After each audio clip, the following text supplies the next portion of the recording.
Everyone in the auditorium had already taken their seats. 200 guests sat quietly inside Liberty Hall Auditorium at Naval Station, Norfolk. Senior officers in dress whites filled the front rows. Families smiled proudly. Veterans adjusted their medals. The ceremony was supposed to begin at exactly 2 o'clock, but it didn't. At precisely 1:59 p.m., Vice Admiral Jonathan Hayes entered the auditorium and walked toward his reserved seat in the front row. Then he stopped. He stared at the empty stage. He looked across the audience. He checked every row. And he refused to sit down. A murmur spread through the room. Commander Rebecca Holt hurried over, confusion written across her face. "Sir, we're ready to begin." Hayes didn't move. His eyes continued searching. "Not yet," he said quietly. The commander glanced around the room. Every chair was occupied. Several guests were standing against the back wall because there were no seats left. "Sir, everyone is here." Hayes slowly shook his head. "No. The most important man in this building is missing." The room fell silent. Captain Nathan Brooks, whose retirement ceremony had brought everyone together, looked down from the stage in surprise. "Who are we waiting for?" Commander Holt asked. The Admiral's jaw tightened. "Harold Mercer." Nobody reacted. The name meant nothing to anyone. No admiral, no senator, no decorated commander. Just Harold Mercer. Commander Holt checked the guest list. "Sir, there's no Harold Mercer registered for this ceremony." "Then your list is wrong." The Admiral's voice echoed through the room. "We are not starting without him." Whispers spread through the audience. Who was Harold Mercer? Why would a 3-star admiral delay an entire military ceremony for him? And why did Jonathan Hayes look as though he owed the man his life? None of them knew that within the next hour, they would discover a forgotten hero. A man who had once saved a young lieutenant on a battlefield soaked in blood and fire. A man who spent the last 15 years serving mashed potatoes and coffee inside the base cafeteria. A man everyone had walked past. A man nobody had truly seen until now. November sunlight filtered through the tall windows of Liberty Hall Auditorium. Outside, naval vessels rested quietly along the Norfolk harbor. Inside, however, tension was building by the second. 200 guests waited in uncomfortable silence. Captain Nathan Brooks stood on the stage beside the podium, unsure whether to smile or worry. This was supposed to be one of the proudest days of his life. After 28 years in the Navy, he was retiring. The program had been rehearsed perfectly. The speeches were prepared. The flags stood motionless. Everything was ready. Everything except the Admiral. Jonathan Hayes remained standing beside his seat. His posture was rigid. His expression unreadable. Commander Rebecca Holt checked her watch for the 3rd time. The ceremony was now 5 minutes behind schedule. That had never happened before. Not once. Especially not when a 3-star admiral was present. "Sir," she said carefully, "Captain Brooks and the families are waiting." Hayes nodded. "I know." "Then perhaps we should begin?" "No." The answer came immediately. The commander felt dozens of eyes watching her. She lowered her voice. "Who exactly is Harold Mercer?" For the first time, something changed in the Admiral's face. Not anger, not frustration. Something closer to regret. "He's a Marine." "That still doesn't explain." "He's the reason I'm alive." The words hit her like a punch. Commander Holt stared at him. For several seconds, she said nothing. Then she immediately signaled Lieutenant Sophie Reynolds. The young officer hurried over. "Lieutenant, find Harold Mercer." "Yes, ma'am." "Check every entrance." Sophie left at once. The room remained silent. People exchanged confused looks. Captain Brooks stepped away from the podium and approached the Admiral. "Jonathan, what's going on?" Hayes looked toward the doors. "Do you trust me?" "Of course." "Then give me 10 minutes." Brooks studied his old friend. The Admiral's eyes carried a seriousness he had never seen before, not even during deployments, not even during crises. Whatever this was, it mattered. "Take all the time you need," Brooks said. Meanwhile, Lieutenant Reynolds hurried across the base. She checked the administration offices. Nothing. The security gate. Nothing. The parking areas. Nothing. Finally, an older chief petty officer stopped her. "Who are you looking for?" "Harold Mercer." The chief paused, then pointed toward a distant brick building. "The cafeteria?" Sophie frowned. "The cafeteria?" "Yeah. Old Harold works there." Her confusion deepened. "A cafeteria worker?" A three-star admiral had delayed a military ceremony for a cafeteria worker? None of it made sense. As she hurried toward the building, she had no idea she was about to meet the man whose story would change the entire base forever. And inside the cafeteria, Harold Mercer was quietly mopping the floor, completely unaware that 200 people were waiting for him. Harold Mercer dipped the mop into a bucket of soapy water and slowly pushed it across the cafeteria floor. At 79 years old, every movement required effort. His shoulders ached. His knees protested. A dull pain lived permanently in his lower back, but he never complained. For 15 years, this had been his routine. Wake up before dawn. Drink black coffee in his small apartment. Take the bus to the base. Serve breakfast. Clean tables. Wash trays. Go home. Repeat. Simple. Quiet. Peaceful. The lunch rush had ended nearly an hour earlier. The cafeteria was mostly empty now. Only a few sailors remained. Most barely looked at him. Harold didn't mind. Being unnoticed had become comfortable, safer, somehow. The young sailors saw an old cafeteria worker, nothing more. None of them knew about the scars beneath his uniform. None of them knew about the nightmares that still woke him in the middle of the night. None of them knew how many names he still carried in his memory. Names of Marines who never came home. Names of young men who had trusted him. Names he would never forget. Harold parked the mop against the wall and glanced at the clock. Almost 2 o'clock. His shift would end soon. He looked forward to going home. Maybe watching an old Western movie. Maybe sitting quietly on the balcony of his apartment. Nothing special. That was how he liked it. The cafeteria doors suddenly swung open. Lieutenant Sophie Reynolds rushed inside. She spotted him immediately. "Mr. Mercer?" Harold looked up. "That's me." The young officer approached quickly. Her expression was strangely nervous. "Sir, I need you to come with me." Harold frowned. "Did something happen?"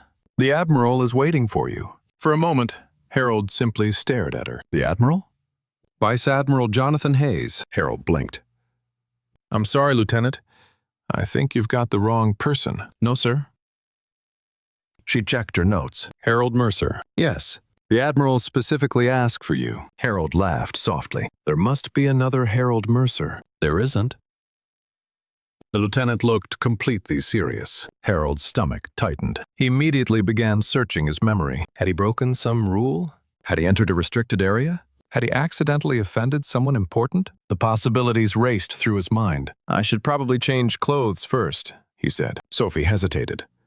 "I'm afraid we don't have time." Harold glanced down at his uniform. The blue cafeteria shirt was faded. His white apron carried stains from serving lunch. He looked nothing like the officers attending a formal military ceremony. "I can't walk into a ceremony looking like this. The Admiral said to bring you exactly as you are." That made even less sense. Harold slowly removed his work gloves. His hands trembled slightly. Not from fear, from uncertainty. He hadn't felt this nervous in years. As they walked across the base, sailors passed them without paying attention. Nobody noticed the old man beside the lieutenant. Nobody knew an entire auditorium was waiting for him. Nobody knew a three-star admiral had refused to begin a ceremony until he arrived. When Liberty Hall appeared in the distance, Harold's pulse quickened. He could already see vehicles filling the parking lot. Something important was happening inside. Something he definitely didn't belong to. "Lieutenant?" he said quietly. "Yes, sir? Are you absolutely sure they want me in there?" Sophie looked at him. For the first time, she smiled. "Mr. Mercer, I think you're the only person they want in there." Harold's heart skipped a beat. Moments later, they reached the auditorium doors. The sound of 200 waiting guests echoed beyond them. Sophie reached for the handle. Harold suddenly felt the urge to turn around and leave. But before he could speak, the doors began to open, and every eye inside turned toward him. The auditorium fell completely silent. For a brief moment, nobody moved. 200 people stared toward the entrance. Harold Mercer stood frozen in the doorway. His faded cafeteria uniform suddenly felt heavier than armor. The stained white apron hanging from his waist made him painfully aware that he did not belong here. Not among admirals. Not among decorated officers. Not in the middle of a formal retirement ceremony. His first instinct was to leave. "Lieutenant?" he whispered to Sophie Reynolds. "I think I'd better go." Before she could answer, Vice Admiral Jonathan Hayes began walking toward it. Every eye followed the Admiral. The room remained silent except for the sound of polished shoes crossing the floor. Harold's stomach tightened. The closer Hayes came, the more confused he became. Surely there had been some mistake. Surely this wasn't about him. The Admiral stopped directly in front of him. For several seconds, neither man spoke. Harold looked into the Admiral's face. There was something familiar there, something buried beneath decades of age. Then Hayes smiled. Not the smile of an admiral, the smile of a young man seeing someone he had once trusted with his life. Without warning, the Admiral stepped back. His heels clicked together, his shoulders straightened. And then he snapped into the sharpest military salute anyone in the room had ever seen. Gasps spread through the audience. Commander Rebecca Holt froze. Captain Nathan Brooks stared in disbelief. Several officers exchanged confused looks. The three-star Admiral was saluting a cafeteria worker. Harold's eyes widened. For a moment, he couldn't breathe. Then something deep inside him awakened, a habit forged through decades of military service, a reflex older than many people in the room. His trembling hand slowly rose. His back straightened. His chin lifted. And Master Gunnery Sergeant Harold Mercer returned the salute. The room erupted into whispers. What is happening? Who is that man? Why is the Admiral saluting him? Harold lowered his hand. His eyes had become suspiciously wet. The years seemed to disappear from his face. For a brief second, he no longer looked like an elderly cafeteria worker. He looked like a Marine, a warrior, a leader. Hayes took a deep breath before speaking. His voice carried across the auditorium. Ladies and gentlemen, the whispers instantly stopped. Allow me to introduce Master Gunnery Sergeant Harold Mercer, United States Marine Corps, retired. The audience stared. Nobody moved. Nobody even blinked. Hayes continued. 28 years of service. Harold lowered his eyes. 3 combat tours. The room grew quieter. Silver Star. Several veterans shifted in their seats. 2 Bronze Stars. More shocked looks appeared. 3 Purple Hearts. A collective gasp swept through the auditorium. Even Captain Brooks looked stunned. Many officers in the room had never earned a single Purple Heart. This quiet old man had earned 3. Hayes turned toward Harold. His voice softened. For 15 years, this hero has worked in our cafeteria. Harold looked uncomfortable, very uncomfortable. He wanted the floor to swallow him whole. I was just doing my job, he muttered. No, Gunny. Hayes shook his head. You've been serving this country your entire life. The Admiral suddenly placed a hand on Harold's shoulder, and what he said next sent chills through the room. 54 years ago, this man saved my life. Silence. Absolute silence. Nobody moved. Nobody breathed.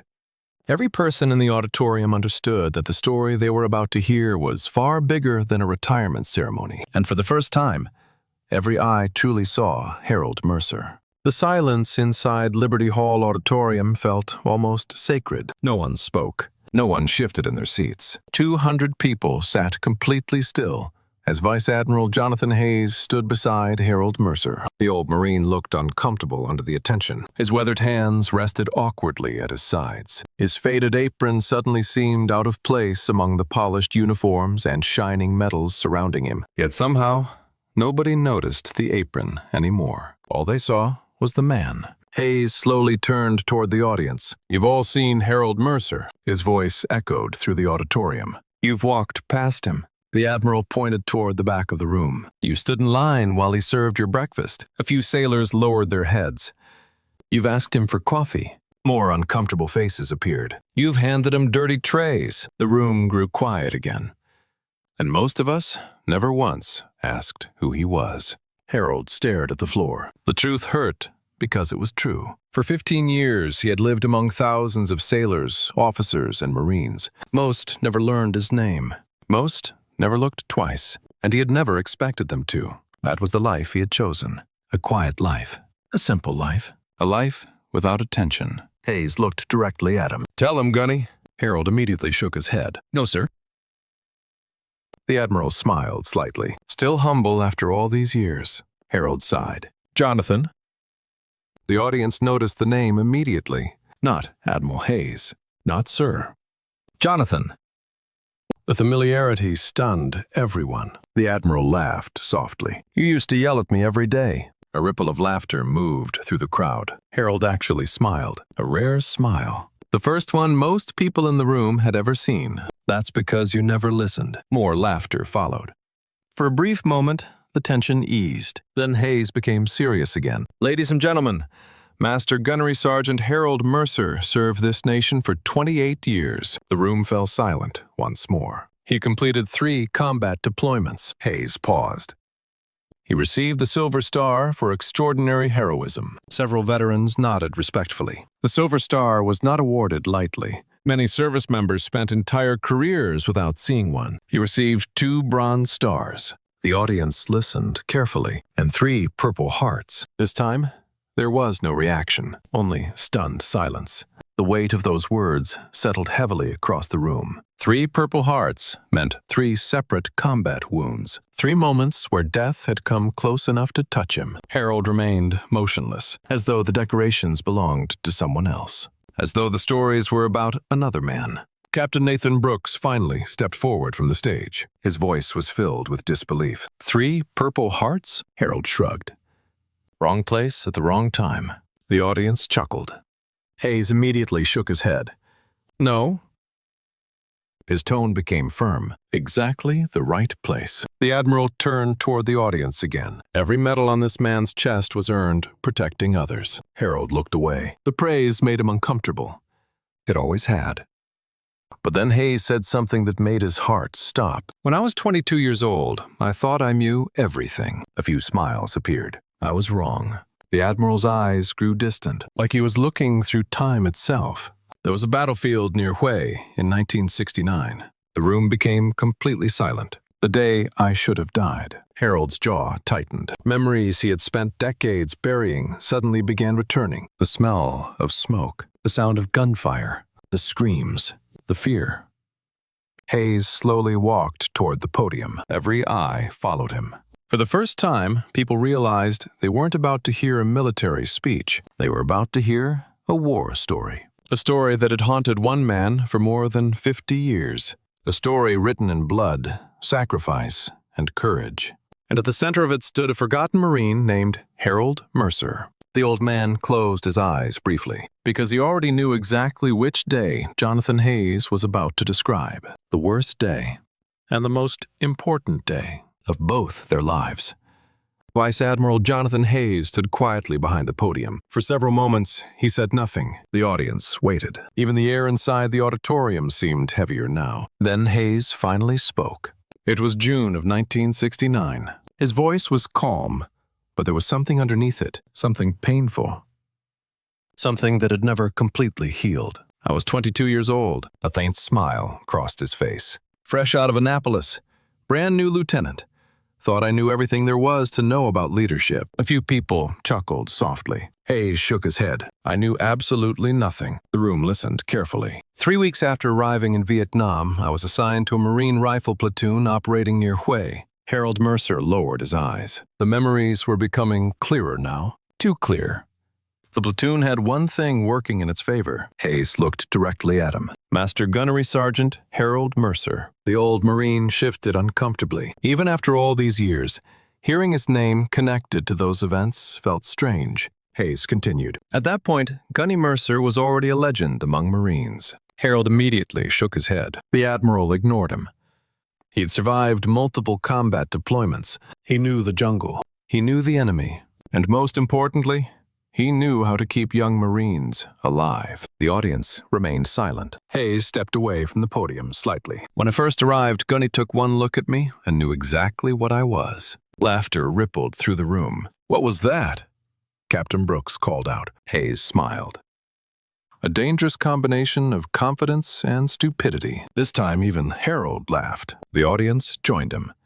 For a brief moment, the tension eased. Then Hayes became serious again. Every day, Gunny tried to teach me. The Admiral's voice softened. He taught me how to read terrain, how to recognize danger, how to listen, how to earn respect instead of demanding it. Hayes paused. And every day I thought I already knew better. The smile disappeared. The audience could sense something coming, something bad. Then came June 23rd. Harold closed his eyes briefly. He remembered that date. Every veteran in the room understood exactly what that meant. Nobody remembers ordinary days. They remember the terrible ones. The days that change everything.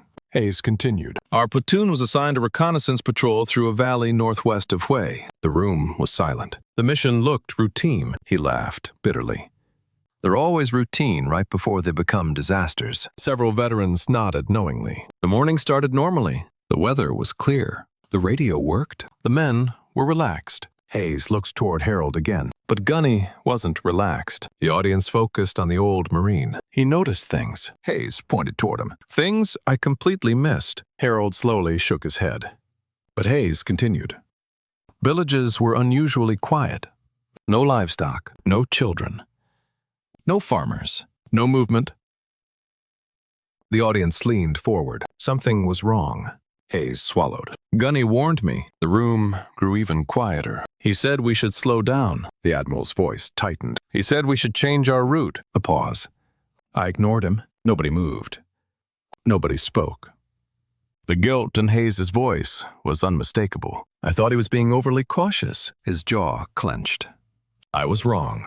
The room could feel the tension building, like thunder gathering before a storm. Hayes took a slow breath. Then he spoke the words that froze the auditorium. At 10:17 that morning, we walked directly into an ambush. Harold's hands tightened. The memories exploded back into his mind. The first machine gun burst. The screams. The blood. The chaos. The terror. Hayes stared into the distance. For a moment, he was no longer standing in a comfortable auditorium. He was back in Vietnam, back in the jungle, back on the day he should have died. And in the front row, Harold Mercer already knew exactly what came next, because 6 hours of hell were about to begin. The auditorium was so quiet that people could hear the hum of the air conditioning. No one looked away from Vice Admiral Jonathan Hayes. No one dared interrupt. The Admiral stood motionless behind the podium, staring into memories that had haunted him for more than half a century. When the ambush started, he said quietly, it felt like the entire jungle exploded. Harold Mercer lowered his head. He remembered every second. The first burst of machine gun fire had torn through the trees without warning. Marines dropped instantly. Men shouted. Someone screamed for a medic. Then came the mortars. The ground erupted around them. Dirt, smoke, and shattered branches filled the air. Hayes swallowed hard. We were taking fire from 3 directions. The audience sat frozen. Our radio operator went down almost immediately. The Admiral's voice grew tighter. The man carrying the backup radio was wounded less than a minute later. He paused. And that's when I made the biggest mistake of my life. Harold already knew what was coming. So did the guilt in Hayes's eyes. I gave the wrong order. The room remained silent. I thought I saw a gap in the enemy line. His jaw tightened. I ordered the platoon forward. A painful pause followed. There was no gap. Several veterans in the audience lowered their heads. They understood. One bad decision in combat could cost lives. We walked directly into a kill zone. The words landed heavily. Hayes looked toward the audience. I was young. I was scared. And I froze. No one expected an admiral to admit something like that publicly. Yet there it was. Raw and honest. For a moment, he was no longer a decorated leader. He was simply a frightened 22-year-old lieutenant. The auditorium remained completely still. Hayes took a deep breath. Then he continued. An enemy soldier broke through the chaos. Harold's hands tightened. The memory felt close enough to touch.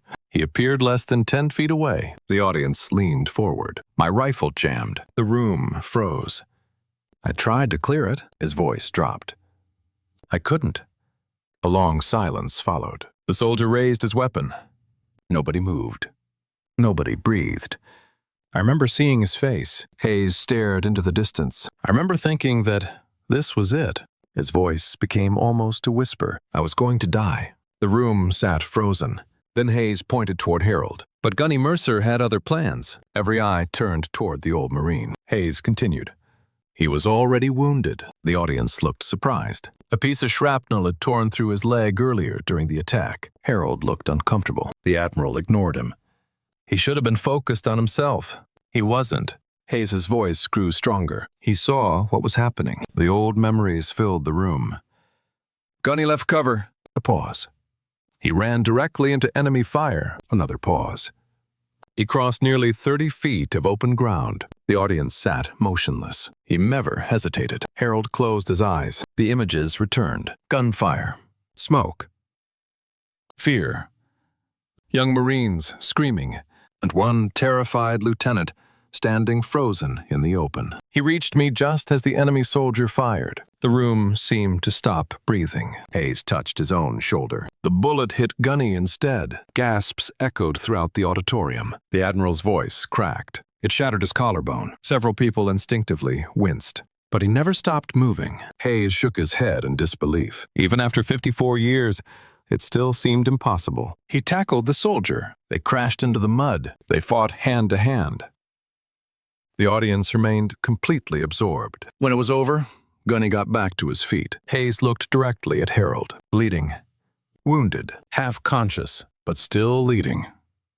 The old Marine stared at the floor, because every word was true. For the next 6 hours, Mercer organized defenses, directed wounded Marines to safety, coordinated fire positions, and held the platoon together while fighting through agony. He refused evacuation 3 separate times. The audience listened in stunned silence. 3 times. Hayes shook his head. The medics begged him to leave. A pause. He told them nobody was taking him out until every Marine was accounted for. The room grew emotional. Several veterans quietly wiped their eyes. The Admiral stepped away from the podium. When reinforcements finally arrived 6 hours later, Gunny Mercer was still standing. His voice softened. Barely. Another pause.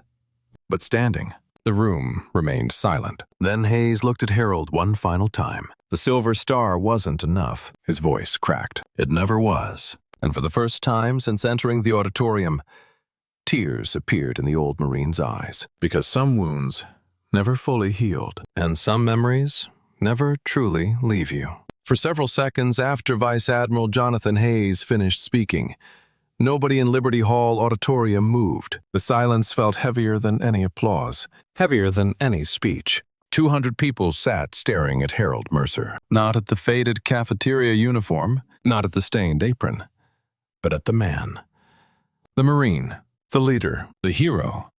Harold remained seated in the front row, his eyes fixed on the floor.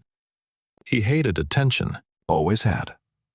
The medals never mattered to him. The recognition never mattered. The only thing that matters was that his Marines came home. The ones who didn't still visited him in his dreams. Hayes slowly stepped away from the podium. His voice was quieter now, more personal. Most people think Gunny Mercer saved my life that day. He paused. They're wrong. The audience looked confused. Hayes smiled sadly. He saved my entire future. The room listened carefully. If I had died in that valley, my story would have ended at 22. His eyes drifted toward the audience. No family, no career, no commands, no promotions, no son. The words hung heavily in the air. Everything I became happened because one Marine refused to leave me behind. Harold slowly shook his head. That's not true. The Admiral immediately pointed toward him. There he goes. A faint laugh moved through the audience. Still trying to give the credit away? The room relaxed slightly. Hayes continued. After Vietnam, I carried something with me. His voice softened. Guilt. The word surprised everyone. A man with 3 stars on his shoulders admitting guilt. That wasn't something people expected. I knew men had been wounded because of my decision. He swallowed hard. I knew Gunny had been shot because I ignored his warning. Harold looked up. For the first time during the entire ceremony, he spoke loudly enough for everyone to hear. Stop. The room turned toward him. Hayes fell silent. Harold slowly stood. His knees protested. His shoulders ached, but his voice remained steady. You were 22. The Admiral said nothing. You were young. Still silence. You learned. Harold pointed toward the 3 stars on Hayes' shoulder. Most people never do. The audience listened carefully. Harold rarely spoke. When he did, people paid attention. You think I saved your life? The old Marine smiled slightly. Maybe. A few chuckles spread through the room. But after that day, you spent 50 years helping other people. He pointed toward the audience. How many sailors? How many Marines? How many families? Hayes lowered his head. Harold continued. You carried the lesson forward. His voice softened. That's what matters. For a moment, the two men simply looked at each other. Teacher and student, Marine and officer, past and present. Then Hayes laughed quietly. You see? He turned toward the audience. Even now he's teaching. Several people smiled. But the Admiral wasn't finished. There was something else he had carried for decades. Something he had never told anyone, including Harold. Gunny. The room became quiet again. When I made captain, I tried to find you. Harold looked surprised. I called everyone I knew. Hayes continued. No luck. When I made commander, I searched again. The old Marine stared at him. Nothing. When I became an admiral, his voice cracked slightly. I looked again. Now the room was completely silent. Hayes swallowed. You had disappeared. Harold looked uncomfortable. I retired. You vanished. The Admiral smiled sadly. No forwarding address. No phone number. No contact. A pause. I searched for years. The audience listened closely. And then 3 months ago, I walked into the base cafeteria. Harold already knew where this story was going, but nobody else did. Hayes shook his head. I walked right past him. The room remained silent. 3 times. The words landed heavily. I was too busy checking emails. A bitter laugh escaped him. Too important. Another pause. Too distracted. His voice softened. And the man who shaped my entire life was standing 10 feet away. The guilt was obvious, raw, real. Hayes looked directly at Harold. When I finally recognized you, his voice broke. I was ashamed. The room sat frozen, because for the first time, they understood. This ceremony wasn't really about heroism. It was about gratitude, a debt carried for 54 years, a debt that one admiral had finally come back to repay. And then Captain Nathan Brooks slowly rose from his seat. He walked toward the stage microphone. A new emotion filled his face. Respect, deep respect. He looked directly at Harold Mercer, and what he said next would change the entire ceremony forever. Captain Nathan Brooks stood beside the microphone for a long moment before speaking. His eyes remained fixed on Harold Mercer. The entire auditorium waited. Finally, Brooks cleared his throat. In 28 years of service, he began, I've attended hundreds of military ceremonies. The audience listened quietly. I've seen promotions, retirements, medal presentations, change of command ceremonies. He paused. But I've never seen anything like this. The room remained silent. Brooks stepped down from the stage. Instead of returning to his seat, he walked directly toward Harold Mercer. The audience watched every step. When he reached the old Marine, he stopped. Then, without hesitation, Captain Nathan Brooks came to attention and saluted. The sharp crack of his hand meeting his brow echoed through the auditorium. A gasp swept through the crowd. Harold looked stunned. Before he could react, another officer stood, then another, then another. Within seconds, every officer in the room was standing. Every sailor, every Marine, every veteran. 200 people rose to their feet. One by one, hands lifted in salute. The sight was overwhelming. Rows upon rows of service members honoring a man they had ignored for years. Harold stared at them, unable to speak, unable to move.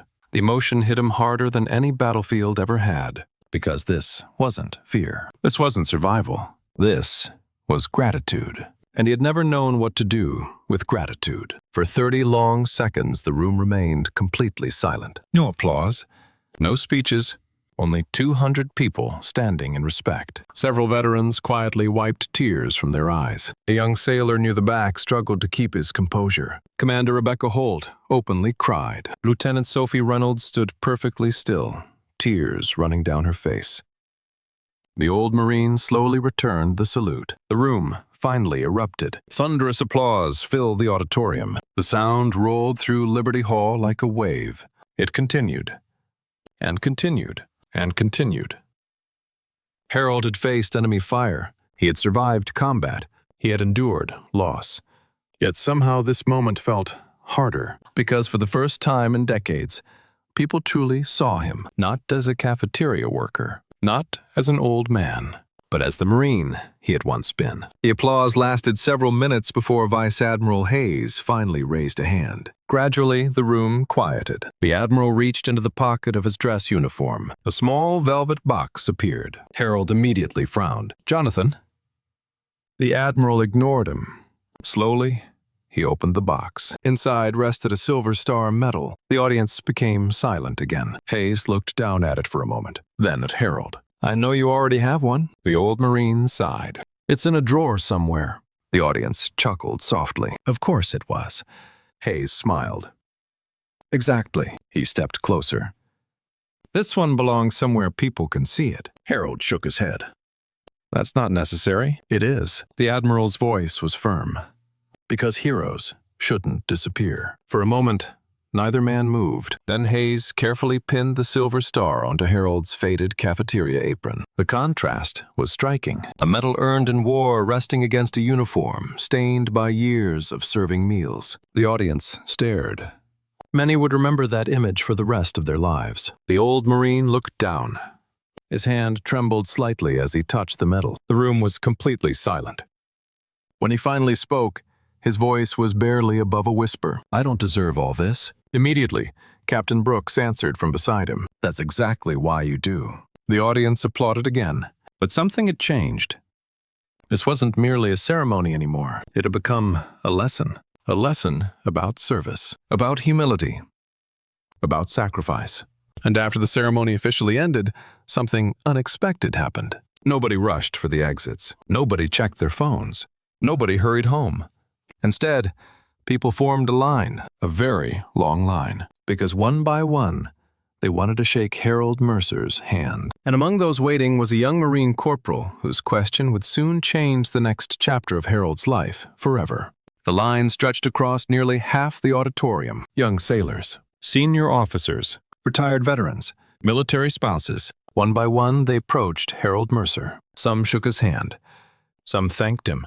Some simply stood there, unable to find the right words. For nearly an hour, Harold remained where he was, greeting every person who came forward. The Silver Star still rested on his faded apron. The image felt almost symbolic, a hero hidden in plain sight. Finally, the crowd began to thin. That was when a young Marine corporal stepped forward. He couldn't have been older than 24. His uniform was spotless. His eyes carried something Harold recognized immediately. Confusion, the kind many young veterans carried after difficult experiences. The corporal shook Harold's hand. "Thank you, Gunny." Harold smiled. "You're welcome, son." The young Marine hesitated. Then he asked the question everyone had been wondering. "Why the cafeteria?" Harold laughed softly. "That's what everybody wants to know." The corporal nodded. "You could have done anything." The old Marine grew thoughtful. For several seconds, he said nothing. Then he looked around the emptying auditorium. "You know what happens after 28 years of war, training, deployments, and responsibility?" The corporal shook his head. "You get tired." His answer surprised the young Marine. Harold continued. "I spent decades carrying other people." His voice remained calm. "I loved doing it. But eventually, I wanted something simple." The corporal listened carefully. "I didn't need another title. I didn't need another office. I didn't need another rank." Harold smiled. "I just wanted peace." The young Marine nodded slowly. The answer made sense, more than he expected. "But serving food?" he asked. Harold's eyes softened. "Feeding people is service." The corporal remained silent. Making sure young sailors got a hot meal before a long shift mattered. The old Marine shrugged. Maybe not as dramatic as combat. A small smile appeared, but it mattered. The corporal's eyes became emotional. "You're still serving?" Harold nodded. "Exactly." The young Marine thanked him again before walking away. Neither man realized that Vice Admiral Hayes had heard every word. The Admiral approached moments later. He looked thoughtful, almost excited. "Gunny." Harold groaned. "Whenever you call me that, trouble follows." Hayes laughed. "Probably." For the first time all afternoon, both men relaxed. The tension of the ceremony was finally fading. The Admiral motioned toward the harbor outside. "Walk with me." A few minutes later, they sat on a bench overlooking Norfolk Harbor. Ships rested quietly in the distance. The late afternoon sun reflected across the water. For a while, neither man spoke. Old friends rarely meted words. Finally, Hayes broke the silence. "I want to ask you a favor." Harold immediately became suspicious. "That sounds dangerous." The Admiral smiled. "It probably is." He pulled out his phone. A photograph appeared on the screen. A young Marine officer in dress blues. Strong posture, confident smile. bright future. Harold studied the image. He looks familiar. That's because he looks exactly like I did. Harold laughed. Poor kid. Hayes shook his head. That's my son. Harold's expression softened. Ethan? The Admiral nodded. Lieutenant Ethan Hayes. For a moment, neither man spoke. Then Hayes looked directly at him. He needs someone. Harold immediately understood. No? The Admiral sighed. Gunny. No? At least hear me out. Harold crossed his arms. I know where this is going. Hayes smiled. Then save me some time. The old Marine stared at the harbor. For several moments, he remained silent. Then he looked back at the photograph. A young officer, confident, capable, a little too sure of himself. Exactly like Jonathan Hayes in 1969. The realization made him laugh. Finally, he pointed toward the phone. Yeah. The Admiral blinked. Yeah, what? I'll meet him. Relief immediately flooded Hayes's face. Thank you. But the Admiral wasn't finished. There's something else. Harold narrowed his eyes. I knew it. Hayes pulled another document from his folder. This time, it wasn't a photograph. It was an official proposal. Harold frowned. What is that? The Admiral smiled. A new mission. The old Marine looked down at the paper, and what he read next would completely change the rest of his life. Harold Mercer stared at the document in his hands. For several seconds, he said nothing. The proposal carried the official seal of Naval Station Norfolk. Beneath it was a title, Veterans Transition Liaison. Harold looked up, then down again, then back at Jonathan Hayes. You've got to be kidding. The Admiral smiled. I'm completely serious. Harold shook his head. Jonathan, I'm 79 years old. Exactly. I work in a cafeteria. You won't anymore. The old Marine immediately frowned. No. Ford. The Admiral laughed. I knew you'd say that. Harold folded the paper. I'm not interested in sitting behind a desk. You won't. I'm not interested in meetings. There won't be many. I'm not interested in speeches. The Admiral pointed toward the auditorium behind them. You just survived one of those. Harold tried not to smile. Failed. Then Hayes became serious. Young veterans need help. The old Marine looked away. The harbor was calm. The ship sat quietly in the fading sunlight. They need somebody who's been where they've been. Hayes continued. Somebody who understands the transition. Somebody who understands loss. The Admiral paused. Somebody who understands purpose. Harold remained silent. Because deep down, he knew the Admiral was right. Many veterans returned home carrying battles nobody could see. Some struggled with isolation. Some struggled with identity. Some struggled simply finding a reason to get up each morning. Harold had walked that road himself for a long time. Finally, he sighed. When do I start? The Admiral grinned. Monday. 3 years later, Harold Mercer became one of the most respected mentors on the entire base. He never had a fancy office. He never wanted one. Most days, he simply sat across from young veterans and listened. That was his gift. He listened.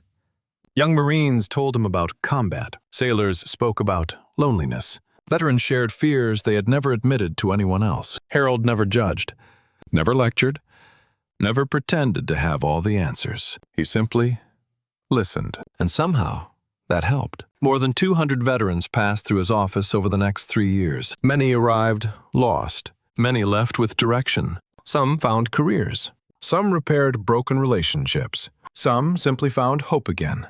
And every single one remembered Harold Mercer. Lieutenant Ethan Hayes became one of them. The first time they met, Ethan reminded Harold of his father. Confident, smart, a little stubborn. The old Marine spent months mentoring him, teaching him lessons no military manual could provide. Leadership, humility, responsibility, service. Years later, Ethan would tell people that the most important teacher in his life wasn't an admiral.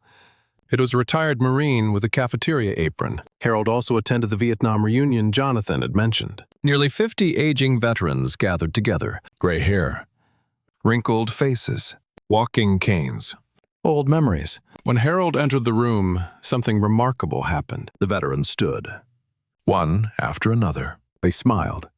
They saluted. Some even cried. For hours, they shared stories. Stories Harold had forgotten, lives he had touched, men he had inspired, men he had saved. That day, he finally realized something important. He had never truly been invisible. He had simply never looked back long enough to see the people who remembered him. At 82 years old, Harold Mercer passed away peacefully in his sleep. No pain, no fear, just peace. The funeral took place with full military honors. Hundreds attended. Veterans, Marines, sailors, families, friends. Young men and women whose lives he had changed. Among them stood Jonathan Hayes, now retired. A 4-star admiral. Yet standing beside Harold's grave, rank meant nothing. The medals meant nothing. The stars meant nothing. Only the man mattered. When it was time for the eulogy, Hayes stepped forward. His voice was steady, but his eyes were wet. Harold Mercer taught me that leadership is service. The crowd listened quietly. He taught me that authority is not power, it's responsibility. The Admiral looked toward the rows of veterans. He saved my life in Vietnam. A pause. But that isn't his greatest achievement. Hayes smiled. His greatest achievement was helping others become better than they thought they could be. Silence filled the cemetery. He did it as a Marine. He did it in a cafeteria. He did it in a counseling office. The Admiral's voice cracked. And he did it every single day. The folded American flag was presented to Harold's daughter, Emily. Many in attendance openly cried. As the ceremony ended, veterans lined up beside the grave. Some left challenge coins. Others left handwritten notes. One note stood out. It came from a young Marine Harold had mentored. It read, "Gunny Mercer taught me that service never ends. It only changes shape. Because of him, I found my purpose again." Years later, people still talked about the retirement ceremony that never started on time. The day a 3-star admiral refused to sit. The day 200 people discovered a hero among them. But that wasn't Harold Mercer's true legacy. His legacy wasn't the Silver Star. It wasn't the Purple Hearts. It wasn't the battlefield. His legacy was every life he touched, every person he helped, every leader he inspired. Because true leaders never stop serving. They simply find new ways to do it. And that is why Harold Mercer was never just a cafeteria worker. He was, and always would be, a Marine, a mentor, a servant leader, and a legend.